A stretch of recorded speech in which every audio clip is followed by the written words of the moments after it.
हिम्मत हार जाते हैं, परेशान हो जाते हैं। तृणावर्ताया, जरा सोचिए, आपके जीवन में यदि संकट है तो भगवान के जीवन में तो तब से संकट आने शुरू हो गए जब 6 दिन के थे भगवान, और संकटों से लड़ते लड़ते पूरा जीवन चला गया भगवान का।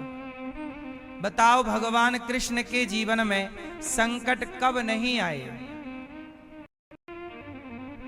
फिर भगवान कृष्ण जन्म तो जेल में लिए, संकट देखिए ना।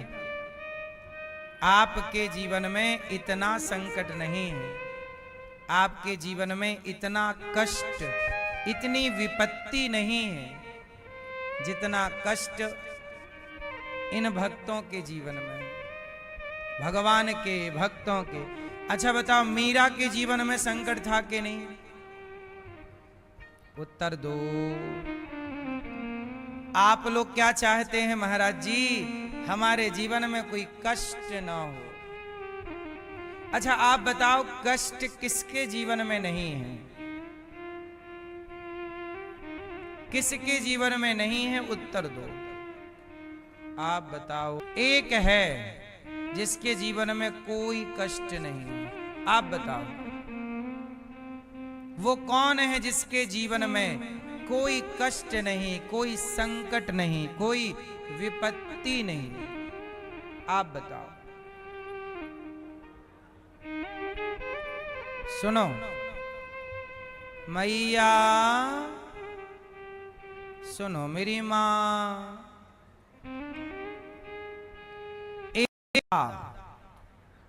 मुर्दा के जीवन में कोई कष्ट नहीं, कोई संकट नहीं, कोई विपत्ति नहीं। मुर्दे के जीवन में क्या?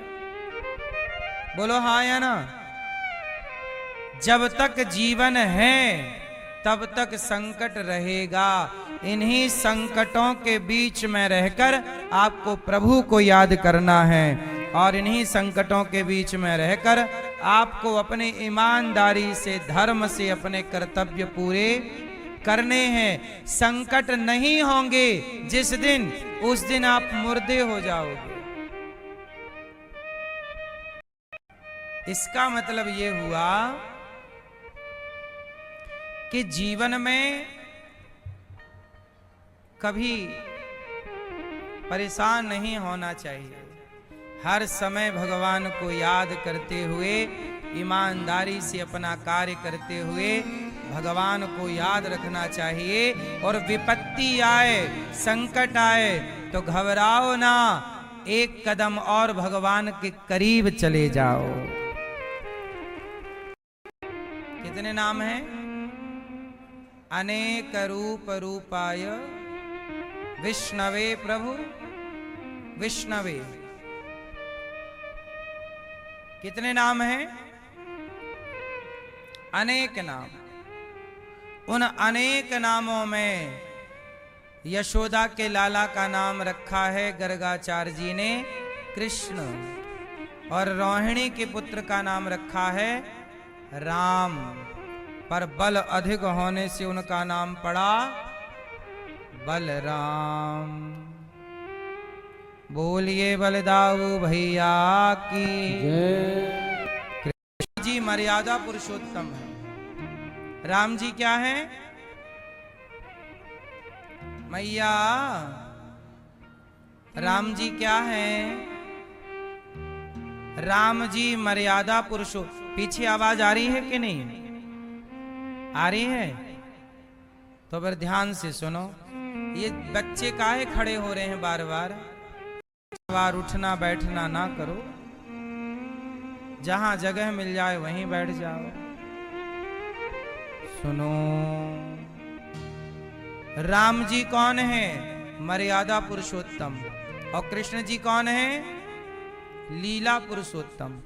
राम जी मर्यादा का आचरण किए हैं और कृष्ण जी लीला का आचरण किए हैं। किया ज्यादा है? नहीं किया। राम जी ने कर करके सब कुछ बताया है। माँ बाप की आज्ञा ऐसे माननी है, मर्यादा भाई के साथ कैसा व्यवहार करना है, सब कुछ बताया राम जी ने। अच्छा, भगवान कृष्ण ने गीता सुनाई, कृष्ण ने कह कर के बताया, बोलो हाँ, और राम जी ने करके बताया। ध्यान से सुनो, कृष्ण जी ने जोर से कह कर के बताया भगवत गीता में, और राम जी ने करके बताया। करके और कहकर दोनों में थोड़ा सा अंतर है। क्या अंतर है? राम जी मर्यादा पुरुषोत्तम, कन्हैया जी लीला पुरुषोत्तम। अच्छा, सवाल ये खड़ा हुआ कि राम जी और कृष्ण जी की कुछ लीलाएं बिल्कुल अपोजिट हैं। कैसे? जैसे राम जी के एक विवाह है और भगवान कृष्ण के 16,108 विवाह हैं। तो अब राम जी ने जो किया है हम सब वही जीवन में उतारें। क्यों? क्योंकि भगवान कृष्ण ने जो किया है वो राम का बचा हुआ काम ही कृष्ण ने किया है, शेष काम। कैसे? अब देखो, एक ही राम सब कुछ नहीं कर सकते थे। अब उदाहरण से समझो, जैसे मीराबाई है, बोलो हाँ, तो इसलिए भगवान राम एक पत्नी के साथ रह गए, पर भगवान कृष्ण नहीं रह सकते थे। क्यों? क्योंकि भगवान को अपने भक्तों के वरदान को, उनकी इच्छाओं को पूरा करना रहता है। अब मीरा की इच्छा पूरी करना भगवान का धर्म है, क्योंकि उसने भजा ही पति के भाव से। तो उसे भाई की तरह तो मिल नहीं सकते, पिता की तरह तो मिल नहीं सकते, उसे पति भाव से ही भजा, जाकी रही भावना जैसी। अब राम के बारे में दो आप कथा सुनो, छोटी छोटी। राम को दो लोगों ने सीता मां के अतिरिक्त पति के रूप में चाहा। ध्यान से सुनना। जब राम विवाह करने गए सीता मैया से, तो जनकपुर में जितनी स्त्रियां थीं उनमें से कुछ स्त्रियों ने राम को इसी भाव से देखा, क्या ये मेरे पति होंगे?